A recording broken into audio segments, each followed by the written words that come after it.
This is the Horse Radio Network. This is episode 268 of the Stable Scoop Radio Show. Pressure-proof your riding.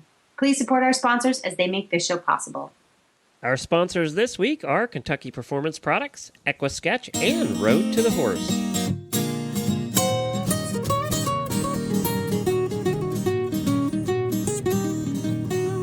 Welcome to the Stable Scoop, with weekly shows delivered right to you. With Helena and Glenn the Geek, live from the stable, it's every week. They'll bring you the news through hail or high water, while using their tails as their own fly swatters. So sit on down and laugh till you poop, cause it's time again for Stable Scoop. Stable Scoop. The Stable Scoop. Stable Scoop. I am Glenn the Geek. And I'm Helena B., and you're listening to the Stable Scoop Radio Show on the Horse Radio Network. Well, first we want to apologize for Helena's hollow soundingness. She's had a lot to drink for breakfast that isn't sounding so good. So, actually, her microphone had a lot to drink for breakfast and isn't sounding so good. We have to order her a new mic. Apparently, hers decided to die right before the show today. So we at least can do the show. You're just going to sound a little hollower than usual, not as rich and beautiful. Oh, damn! I really strive for rich and beautiful. But we'll get her a new one ordered before next week's show, and it'll all be fine. We'll do that. We'll get that done. Well, I saw some pictures of you over the weekend riding somewhere. Yes. Looking all spiffy. You were looking all spiffy, too, all dressed up. And I wasn't dressed up exactly. I mean, I was clean. I think that's what you saw. Yeah, I think that's what I meant. We, my teammate Kim and I rode in the Westport Hunter Pace on Sunday, which is a gorgeous route. They say it's 8 to 10 miles, but I think it's more like 10 to 12. It was a really long route. It's absolutely beautiful. Where was this? It's in Westport, Massachusetts, and Okay. the route, it's one of their hunt routes, and it goes down along the Westport River on the south coast of Massachusetts, and there are some gorgeous ocean views. It's just amazing to be able to to be galloping along these open meadows and fields and have a view of the Atlantic Ocean in front of you. It's humbling. That is really cool. Who gets to do that? Me. Yeah, apparently. And 150 other people and their horses. So this is really below Plymouth yet, along the coast? Yes. Okay. Yes. It's not quite Cape Cod. It's sort of halfway between the beginning of Cape Cod and the Newport, Rhode Island area. So Oh, good. it's just one town over from where I live. And What's the countryside like? Is it hilly or woody or open? it's rolling meadows. There's some woods, but it's mostly open meadows, rolling, farmland, gorgeous stone walls, natural jumps. Very New England, huh? It's very New England, and but it's a lot of fun to ride because it is open. The footing is fantastic around here. I just think that the coastal environment is great. It just makes for really good footing. I don't know how to explain it, but the soil just seems to hold on to enough moisture. It drains well, but it holds on to enough moisture to keep things cushy. Well, that's fantastic. So you had a great time. You did the whole thing, and Brody looked good. Yeah, Brody was like junk by the time we finished, though. He's so not fit. I do like. So who was more not fit, you or him?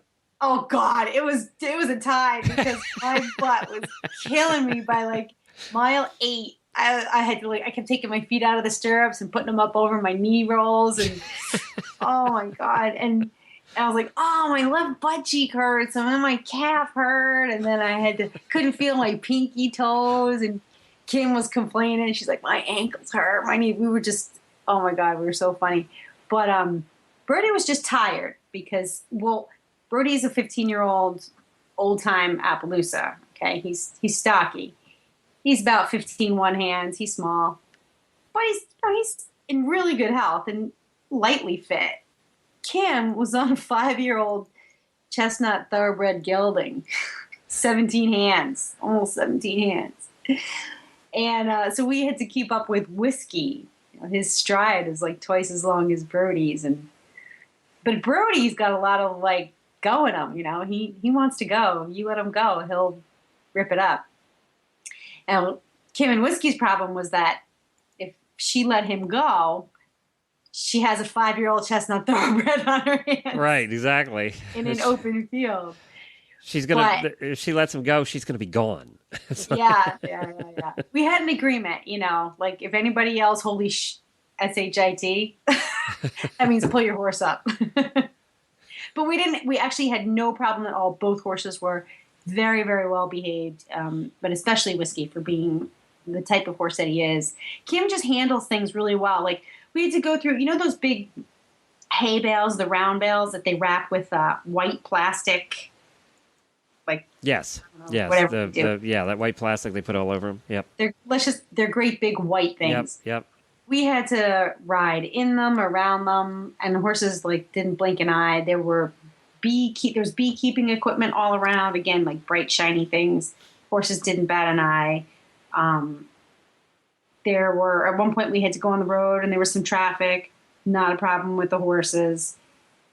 There were some bugs out. Again, not a problem with the horses. However, we're coming through the woods. It's a narrow path. You can only go single file. It's dark. It's woodsy. There's pine needles everywhere. And there was a stick in the ground with some pink tape around it so you didn't step in the hole. That was a problem. It's funny what things they pick out, isn't it? Not for Whiskey, but Brody was like, yeah, no, no. Let's go backwards.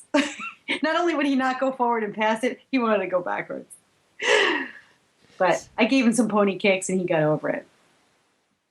Isn't it funny what it's the things that we think they're going to spook out, they don't, and then these little silly things they do. Well, Brody, he does give the hairy eyeball to anything that's white.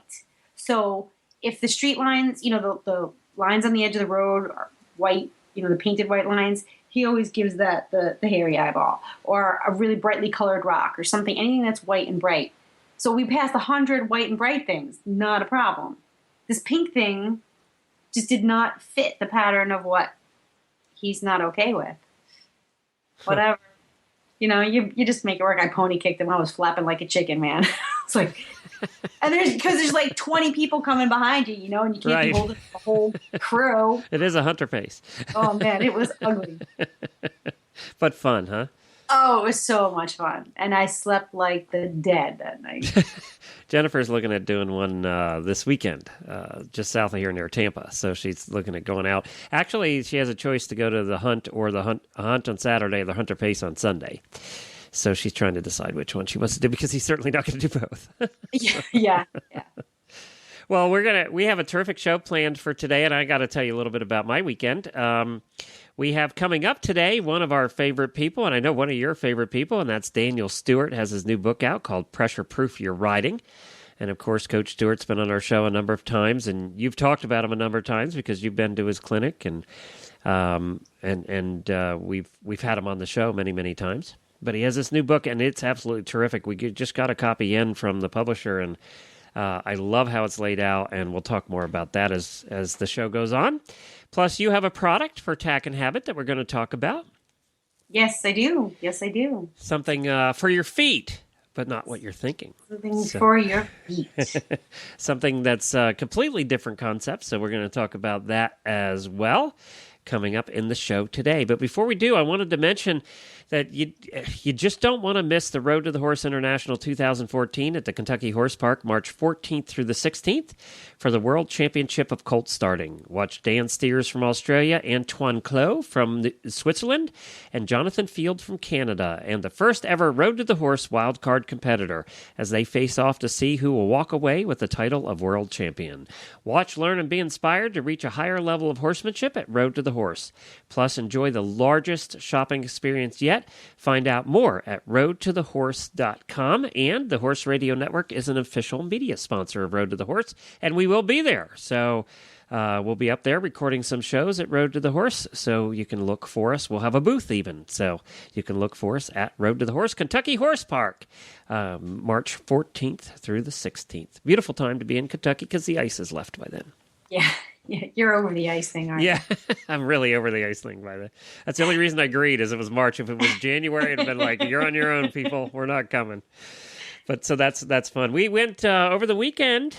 We had a good time. We're going to talk about that. I went to the American Driving Society's annual meeting in Aiken, South Carolina, my first time in Aiken.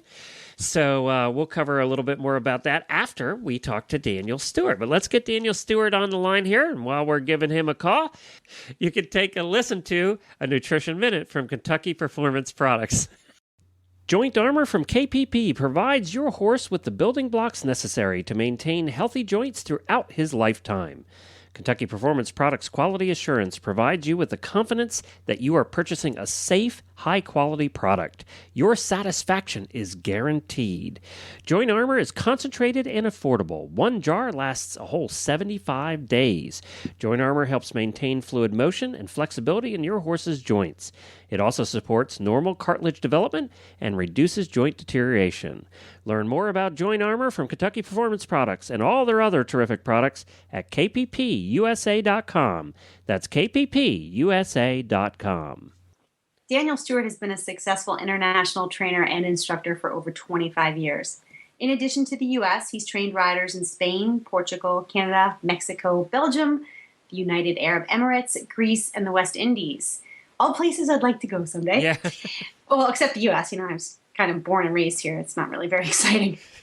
From 2000 to 2006, he coached riders on several U.S. equestrian teams to success at World Championships, World Equestrian Games, and the Olympics. As the internationally acclaimed author of Pressure Proof Your Riding and Ride Right, he's widely considered one of the world's leading experts on equestrian sport psychology, biomechanics, and athletics. Daniel teaches clinics and seminars to thousands of riders each year and is a popular guest speaker at many national and international equestrian conventions, as well as a regular guest here on the Horse Radio Network. Coach Stewart has been the subject of numerous magazine and newspaper articles, is the equestrian sport psychology expert for the Horse Radio Network, and is the mental training coach for the USEA website. I need a mental training coach for just life, I think. So when I don't know traveling... if he helps with marital stuff and, relationships. I don't know. Don't we? We have an expert for that stuff, right? We've had. Well, when Daniel's not traveling to teach his sold-out clinic tours, he holds online sports psychology sessions via Skype and teaches online certification classes to train riders how to teach his equestrian sports psychology seminars and rider fitness workshops. I'm very happy to welcome Daniel back to the Stable Scoop Show. Well, hi there. Well, it is very nice to be back. I think I took a little bit of a break from speaking with you on the Horse Radio Network for a while I was writing my new book. But it's nice to be it's nice to have a few minutes in the day to be able to speak with you instead of having to have a pen and paper and write all the time. So thank you for having me back. I sure enjoy it. Well, you're welcome. And now you two got to spend some time together this summer, didn't you, Helena and Daniel?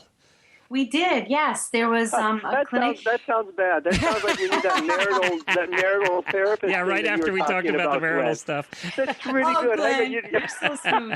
You're so smooth. That was super smooth. Good job. Well done. This is why we call Glenn the troublemaker. And he doesn't mean to. He just walks right into it. Daniel's wife doesn't listen. We're fine.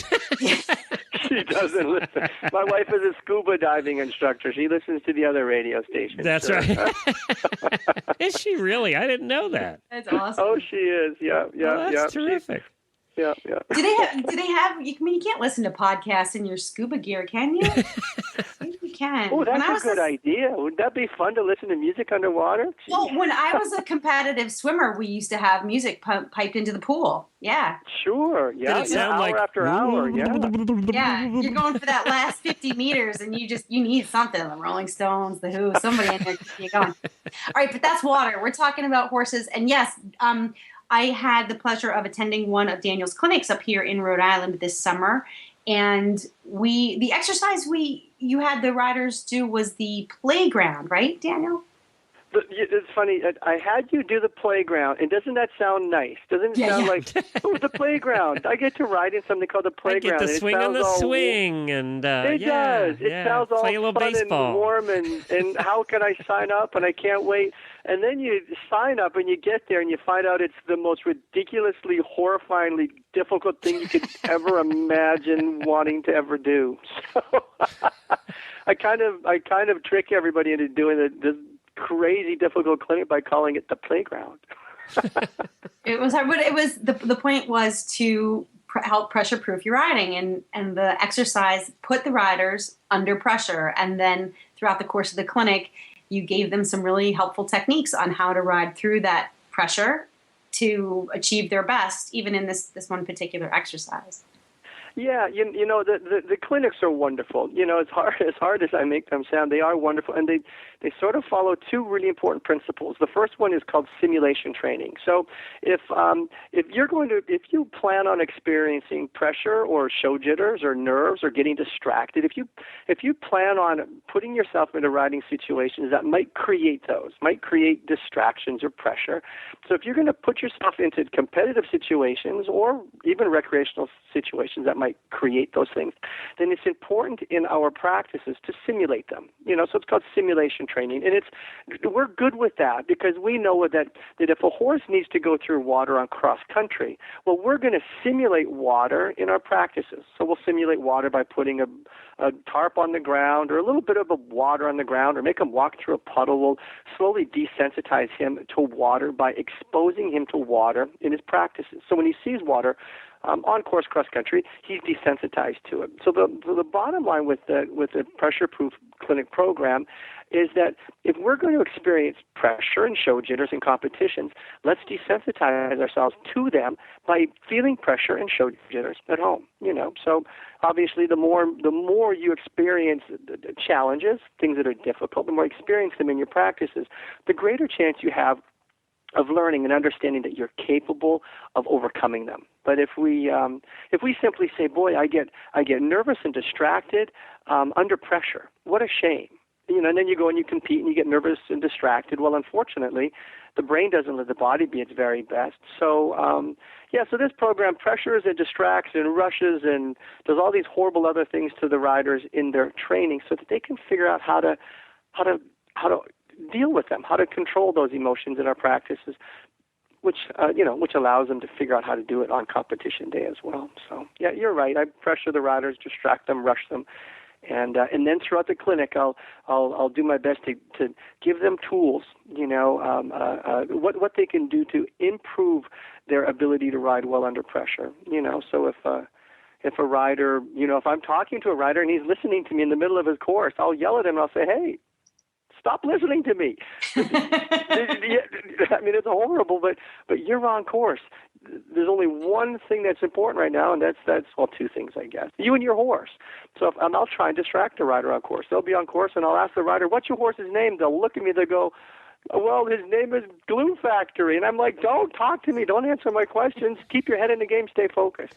And that's just a neat little way of telling the rider that, hey, yeah, what's going on right now is about my horse and I. It's not about Coach Stewart. It's not about people watching. It's not about what the judge thinks. It's about what's happening right now in this bubble that is full of my horse and I. So pretty neat clinic. Thanks. It was a lot of fun, and I was auditing, and I had the chance to scribe for Daniel and sort of keep track of what was happening with each of the riders as they went through the course. And I thought, well, this is easy. I can do this. Oh, no. There's plenty of pressure trying to keep track of what's happening because it's happening so fast and you're trying to write these things down and there's a group of people behind you. So if you have a chance to attend one of these clinics, don't feel like you're missing out as an auditor. There is plenty of opportunity to figure out how to deal with pressure, whether you're on the ground or you're in the tack. It was fun. You know, it's not horrible at all. I think, Daniel, you're being a little humble, but you make it a lot of fun. There's lots of humor. There's a tremendous amount of opportunity to, I would say one of the things I liked the best was that you actually give the riders the freedom and the mental space to think and process individually. You don't micromanage their learning. So I think each person ends up learning from themselves. You know what? If I do a good job, you're right. If I do a good job, I believe I can create a clinic that's very difficult, very challenging, but at the same time entertaining. And at the end of the day, we need to remember that we're sort of blessed because we get to do what we love, but we also have to love what we do. So if I pressure a rider and they get upset and frustrated and the tears start to come out, then there's a sort of a different tangent I can take with that rider, and that tangent might be entertaining. So I might try and make that rider laugh or giggle a little tiny bit. So I think I'll do my best to work with each rider individually, but at the same time, I truly believe that the riders can learn through these clinics in so many different ways. They learn by they can learn by watching the other riders in the class. I mean, that they can learn by that. But I think perhaps one of the greatest morals of the story, and this isn't just a riding lesson, I think this is a life lesson. I truly believe that the riders learn through making mistakes in my clinics. So I'll give them a difficult course to ride, and you know this.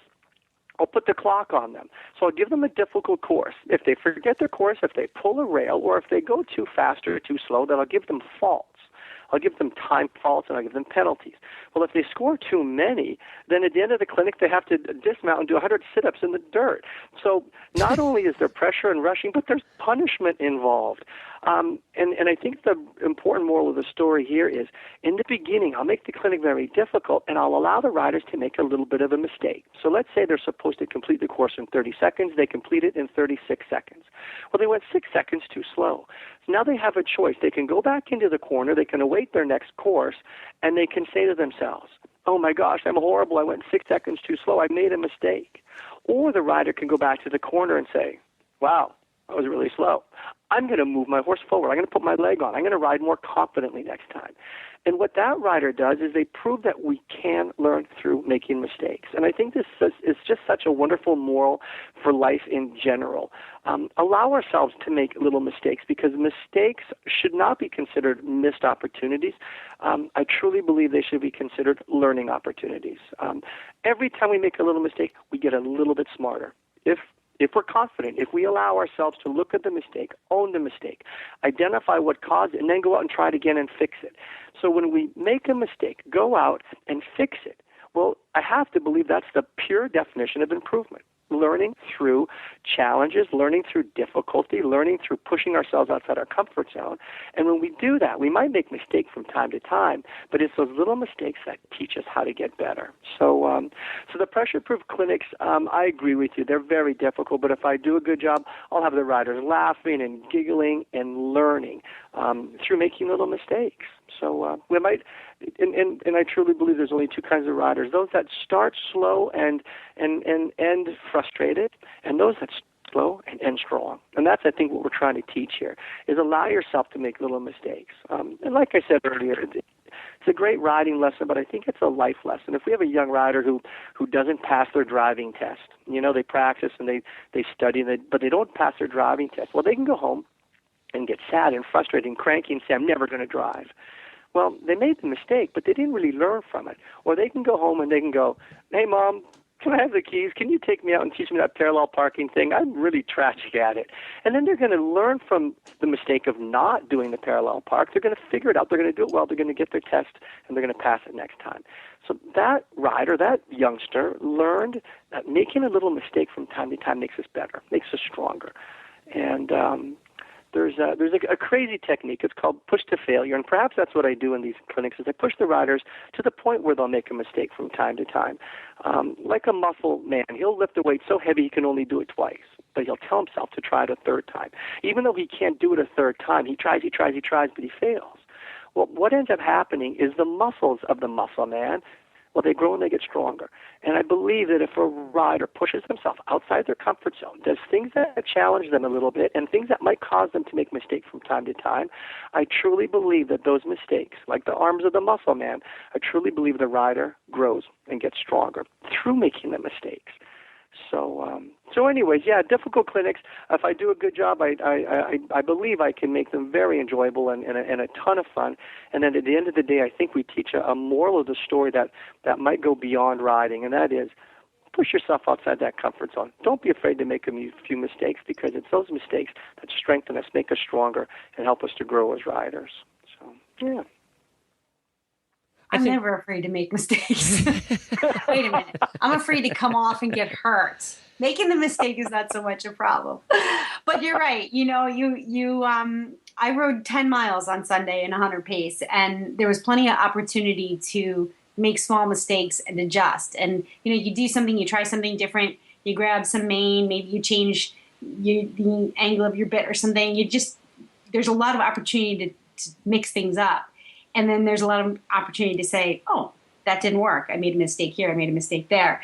But you also have to have a certain amount of, I guess, humility. And that's the interesting thing about some riders. Is I always wonder.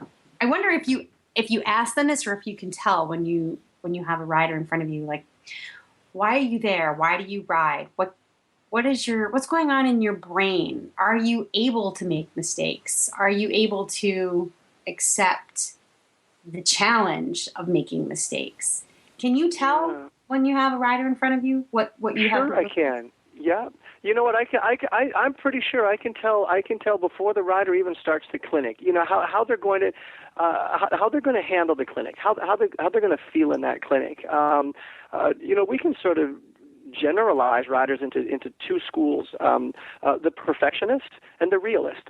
Okay, and the perfectionist lives their lives wanting to be perfect, and unfortunately, when we look at the perfectionist, and I love this quote: perfectionists think they need to be too good for their own good.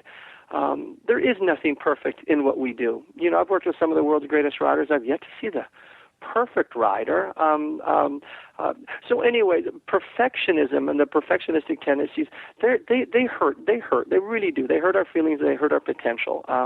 Because a rider, if they set the bar of expectations so high that they need to be perfect every time, and if they're not perfect, they feel frustrated and disappointed. Well, unfortunately, the frustration and the disappointment are such hurtful, deep feelings in the human. They're so hurtful that they interfere with something more important, and that is the love of the ride. So yeah, but I gotta say, not but I wanna jump in here. The perfectionist too.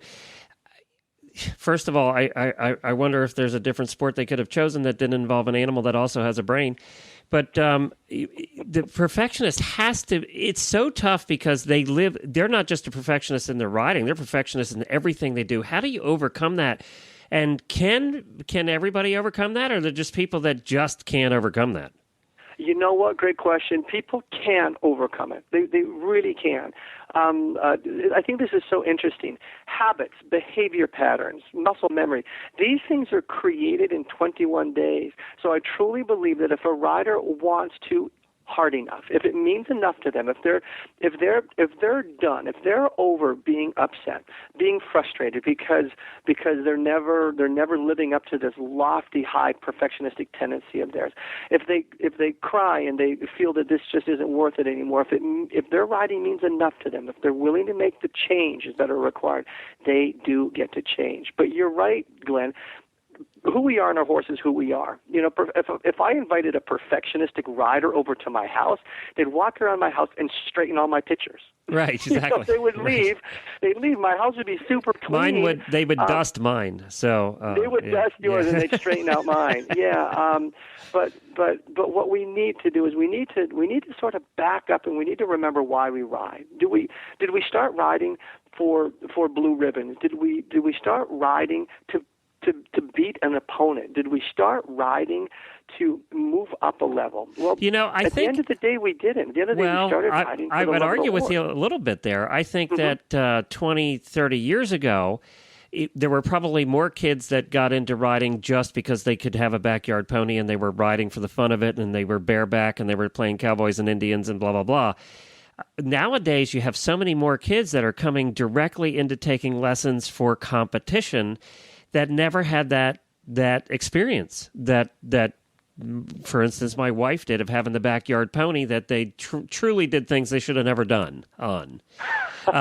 But they learned how they did it for fun.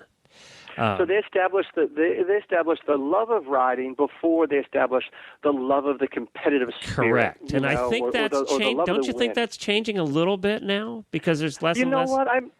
I'm still going to take the high road. Okay. I'm still going to take the high road and all right, leave me down here by myself. Go ahead. I'm going to. Sorry about that.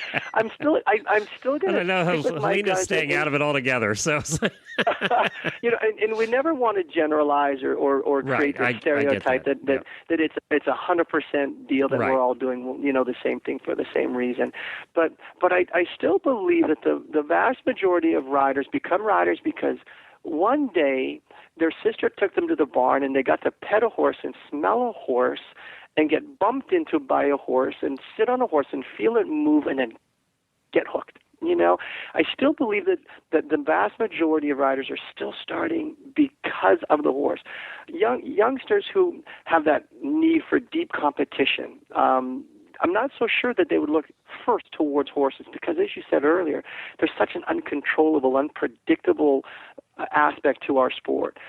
So perhaps if a youngster has this massive desire to be competitive and that sort of thing, I wonder if they wouldn't look towards other sports first. I wonder if they wouldn't look in their neighborhood and say, I can join a basketball team or a hockey team or a gymnastics or a tennis team. Now, there are those riders. There are those youngsters and adults who start riding for the love of the competition, and I think it's such a natural step to go from the love of the horse, the love of being with the horse, to testing the horse and showing off the horse at a horse show. So I think that's a wonderful progression into the competitive arena. But I still have to believe, and I teach so many riders, and I think, Bull, did the majority of my clients are young riders.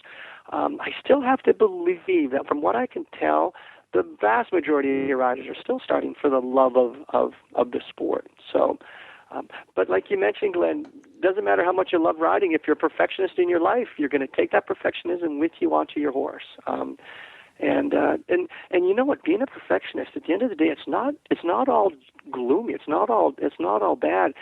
For example, perfectionists make the world's best students. They listen more than anybody else. They arrive before everybody else. They stay later than everybody else. They really do. They work harder than most everybody else. Perfectionists are wonderful students because they give 120%. But sadly, sometimes, since they believe that they're the best student, oftentimes they misinterpret that as meaning they're going to be the best competitors. And sometimes being the best student doesn't necessarily equate to being the best competitor. And you can just imagine how hurtful that can be. How upsetting that can be for a youngster who works so hard, so much harder than everybody else, and then goes out and competes and sets this massively lofty, high goal and doesn't reach it. And here's the sad part is that if they continually set the goal towards perfectionism, if they jump 13 beautiful fences but they roll one rail, and then they go home and they cry because they rolled that rail, and they forget about the 13 other great fences. The problem with that is that if it happens over and over, then that young rider might consider changing sports, and that's the one thing we need to avoid. We need to encourage the riders to focus on their strengths rather than their weaknesses. There's something called the abundance mindset versus the scarcity mindset. The scarcity mindset is always telling ourselves what we're not good at and what we don't do well. Unfortunately, many of us, we have a pretty strong scarcity mindset. For example, you never see a rider spill ketchup on their britches to get really happy because they didn't get it on their shirt. We just focus on the negative. But what we need to do is change the riders from using that scarcity mindset, what they're not good at, what they're not doing well, and instead have them look at their abundance mindset. Tell themselves what they do well, what they are good at. So I left up those 13 fences. My distances were great. I balanced 13 wonderful fences. Now I pulled the rail on the oxer. I'm going to go home and I'm going to ask my coach to help me work on oxer so I can leave it up in the future. Well, what they just used there is they used the abundance mindset. They focus on what they're good at, but they didn't avoid their troubles. They didn't avoid their imperfections. They learn from them, and they're willing to accept the imperfections, and they're learning to create that as a mistake and then try and fix it. And I think at the end of the day, it's that attitude, using the solution-focused mindset instead of just overly focusing on the problem, and then using the abundance-focused mindset. And I think if we do that, we create solutions, we create improvement, and at the same time, we create that warm, fuzzy, wonderful, positive, encouraging, confident feeling that needs to go along with being a good recreational or competitive rider. So, well, I can tell you, an interesting comment about perfectionisms. Yeah, there's a little bit of perfectionist in you, and I say that because I have your new book in my hands. It's the perfect book. It's the perfect book. You know what? It's the way, and unfortunately, Helena doesn't have hers yet, but she's supposed to get it today or tomorrow. This book is laid out so well. It is more of an instruction manual than a book, and it really than a book you would just sit down and read cover to cover like a novel. This thing, and it's a lot different than your other books were in the layout. And I really, for a guy with ADD, I really, really like this. I wrote the book for you. I knew it, and I am not a perfectionist, so that's not something I have to deal with. I wrote the book with lots of cartoons for you. Thank you. I appreciate that. And what did I do when I first got the book, Helena? I looked through every page and read the cartoons. Oh, totally. That's the first thing I did. That's what fun does. True. That's where he gets most of his information, news. Cartoons. It has to be animated. If you really want to get a point across to Glenn, animate it. That's right. You better animate it and make it colorful. That's why we love Disney so much. But well, you know what? And I appreciate your kind words. I think that's wonderful. I'm glad you enjoy it. And the book was written, believe it or not, to be a bit of a mental coaching or mental training manual.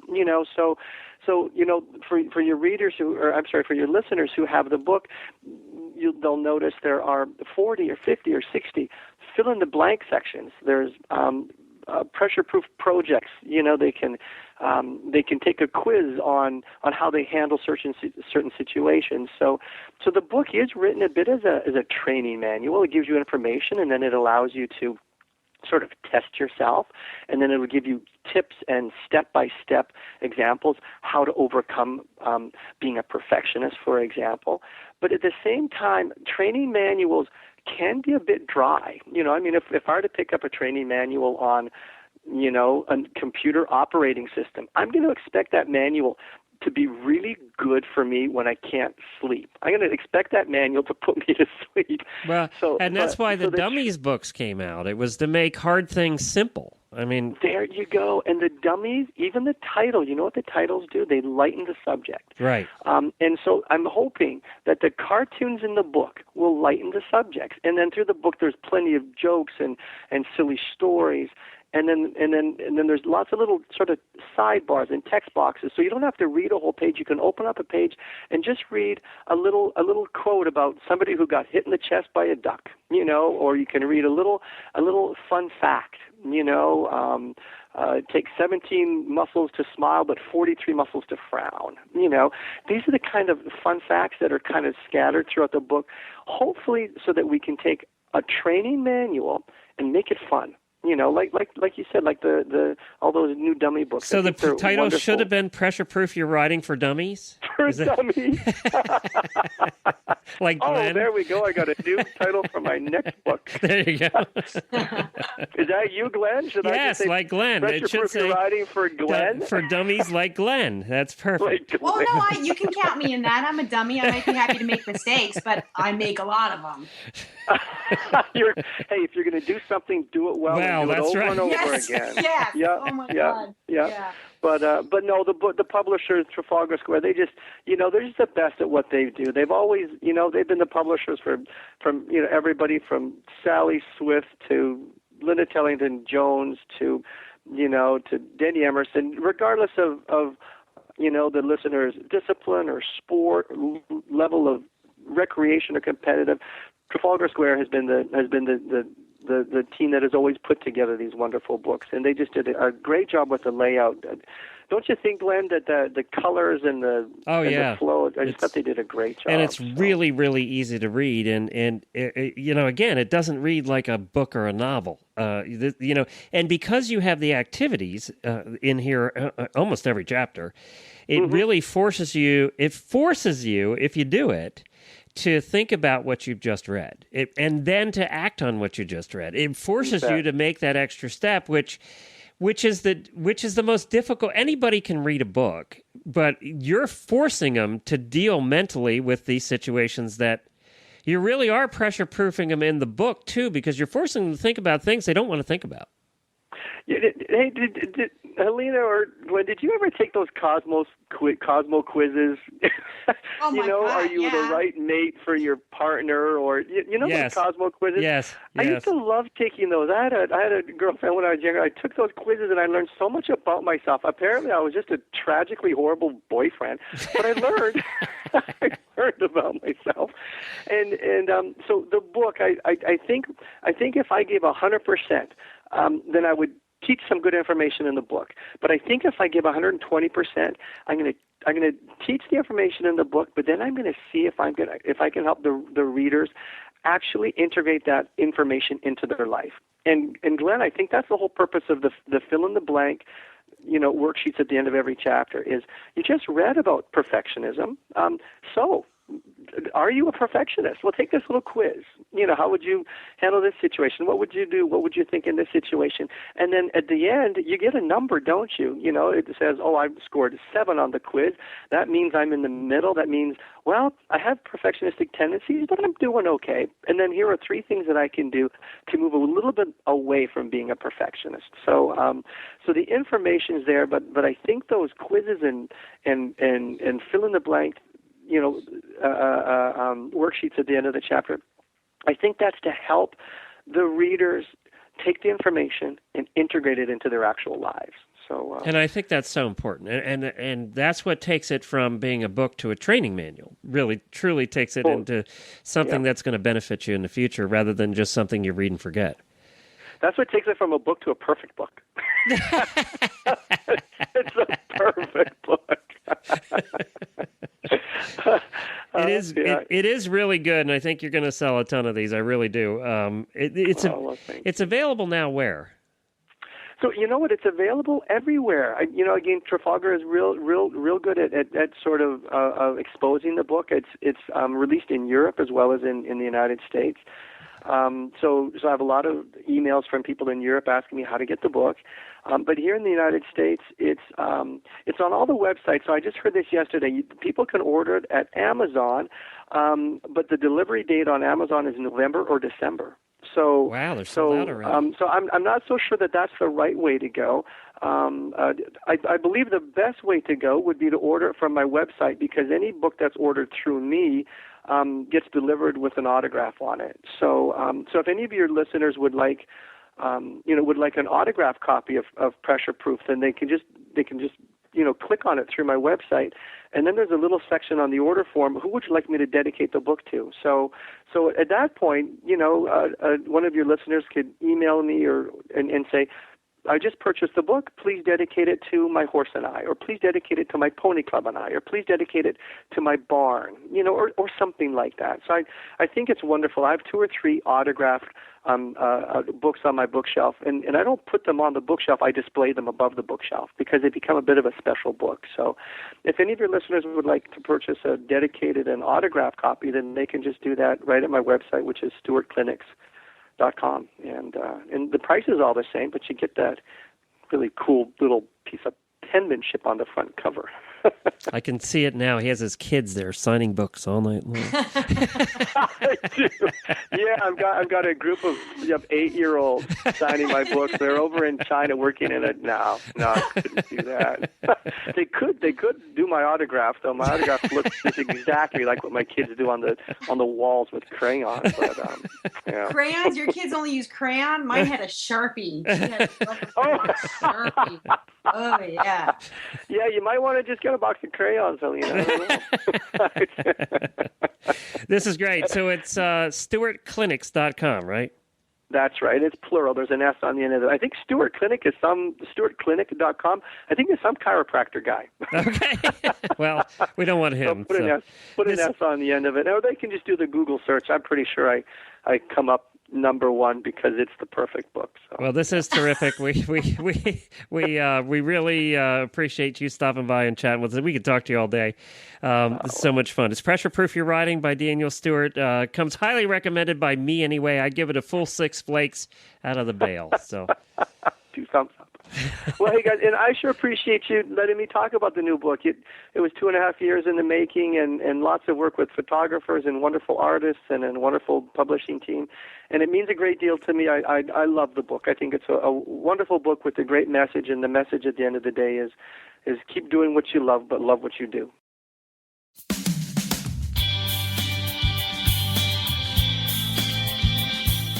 Glenn the Geek here. The life of horse person is hard enough, and we all hate doing the required paperwork, and unfortunately many of us never get around to it, and it just piles up on our desk.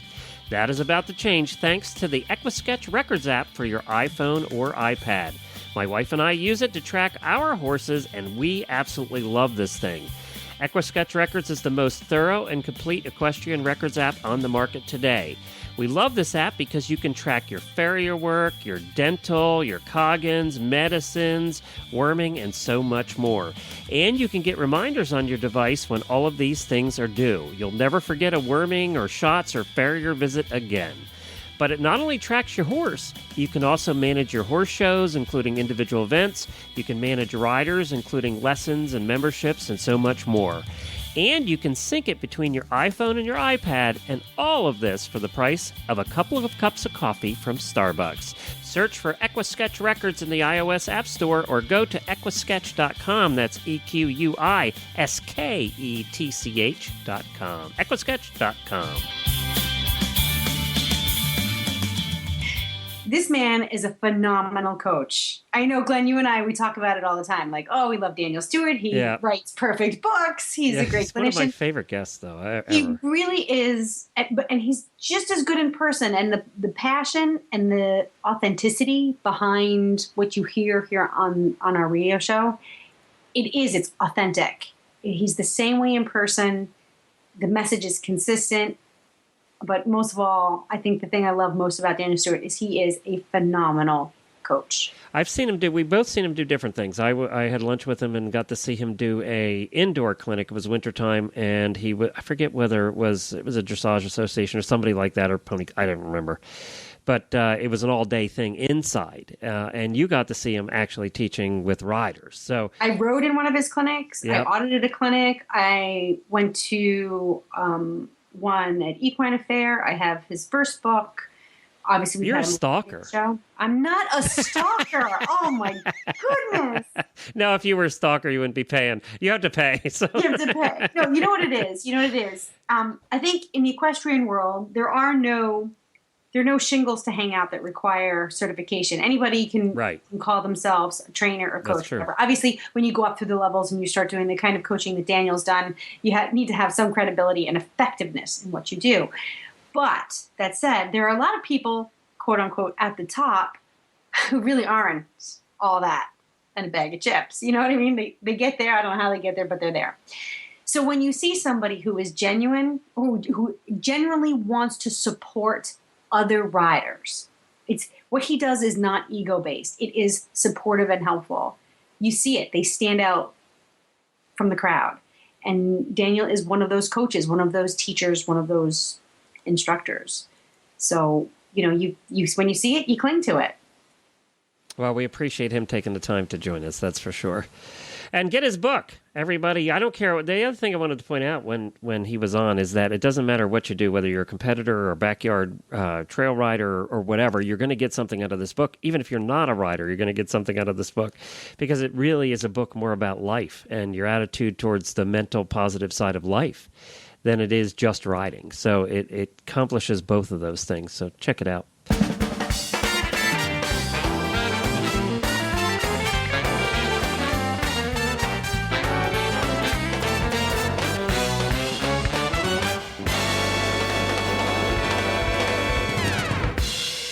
So you picked this product this week, Helena, our product highlight of the week, and it is something that I had never heard of. I had never heard of it either until we attended the American Equestrian Trade Association show in August. I met the owners of the company. The name of the company is called On Tight, and they make the On Tight magnetic stirrup system. And I think it's pretty cool. I thought it was kind of cool technology. Of course, when you go to these trade shows, everybody's kind of talking about what the latest and greatest technology is. And technology comes and technology goes. What I found really interesting about their products is that it's new and it's innovative, and it actually can revolutionize the way we ride. And it's applicable to all riders, from the amateur, the backyard horse owner and trail rider, all the way up to Olympic level show jumpers. So what it is, should I say what it is? Yes. We won't know unless you tell us. Okay. What it is it's a magnetic stirrup system. So there's two parts to it. There's the stirrup iron, and then there is a magnetic piece that goes into the rider's boot. So you can either purchase the boot from On Tight, or you can have your own boots fitted with this magnetic strip. And it's really simple to do. So I'm going to start first with the boots. The folks who own On Tight, they come from a boot making background. These people are like the Italian boot makers that make the best Italian riding boots out there. They know their footwear, they know their leather, they know boots. So the boots that come with this system are incredible. They're really high quality. The only difference between these boots technologically and the other riding boots on the market is that they feature this patented magnetic technology, which works with patented magnetic technology that's inside the stirrup iron. And what it does is it just creates enough of a magnetic grip to keep the rider's foot, the ball of the foot, in the ideal position for them in their stirrups. It's not like it's like you find your perfect position and that's where your foot will stay. It doesn't lock you into the stirrups. It just creates enough of a grip so that you don't have to constantly readjust your foot to find that sweet spot. And that's pretty much it. But what does that do for the rider? Now, I don't have a pair of these. There are a pair coming. I'm going to be testing them out so I can give you the full report once they get here. But the idea is that because you're not constantly adjusting your foot and your stirrups, you have greater comfort in your leg, you have greater stability and security in the saddle, and your leg aids are more effective. So you get comfort, you get effectiveness, and therefore you get performance. Does this mean that Jennifer would yell at me less for my feet being in the wrong place in the stirrups? Yes. See? It accomplishes the goal. I get yelled at less.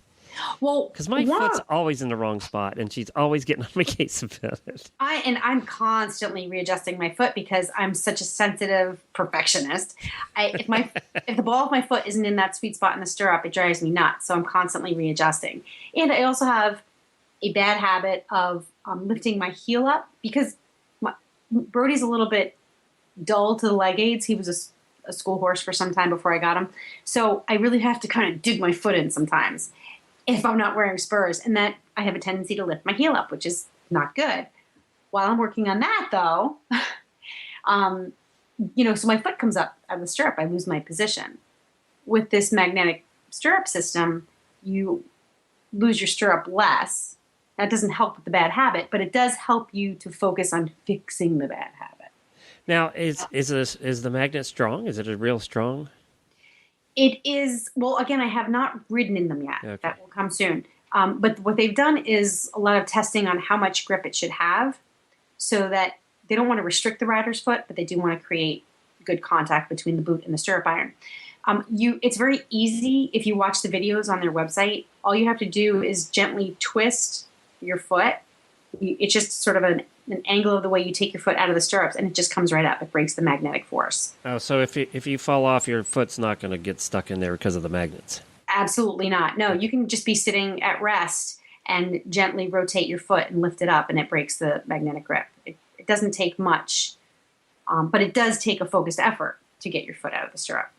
Boy, and if you want to find a nail in the paddock, you just walk around. Oh, maybe. I don't know. I don't think it works that way. Oh, what's a magnet, right?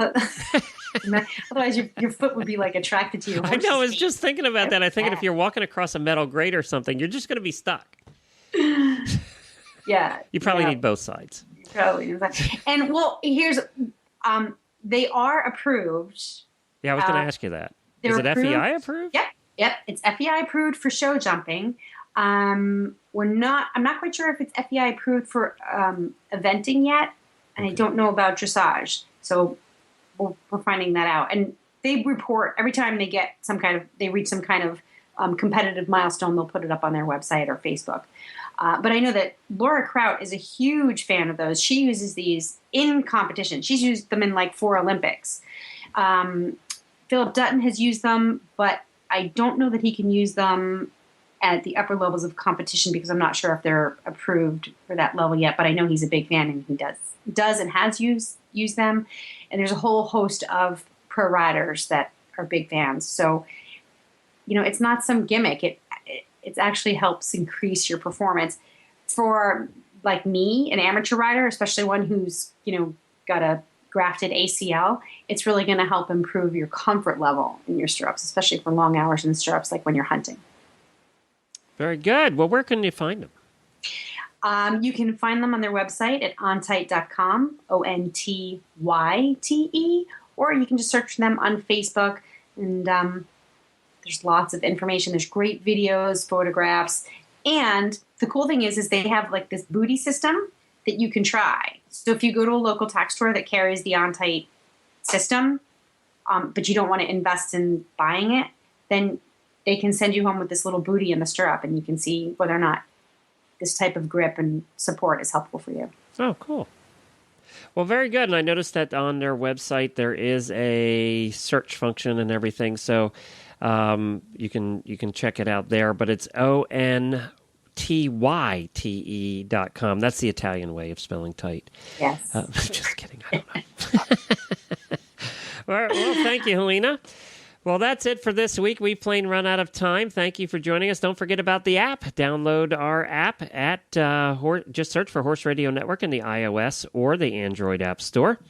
And for details about today's show, go to stablescoop.com. And for all the past episodes of Stable Scoop, that's where you can find them. If you want to listen to some of Daniel's other interviews we've done with him, it's very easy. You just go search for Daniel Stewart on our website at stablescoop.com. I'll bring up all the episodes that he's been in. You can do that for anybody, actually. And we love your feedback. Please follow us on Facebook under Stable Scoop, and you can comment there or send us an email. It's Helena@horseradionetwork.com and Glenn with 2 N's at horseradionetwork.com. We also need to thank our sponsors, and we have 3 great ones today: Kentucky Performance Products, Equisketch, and Road to the Horse.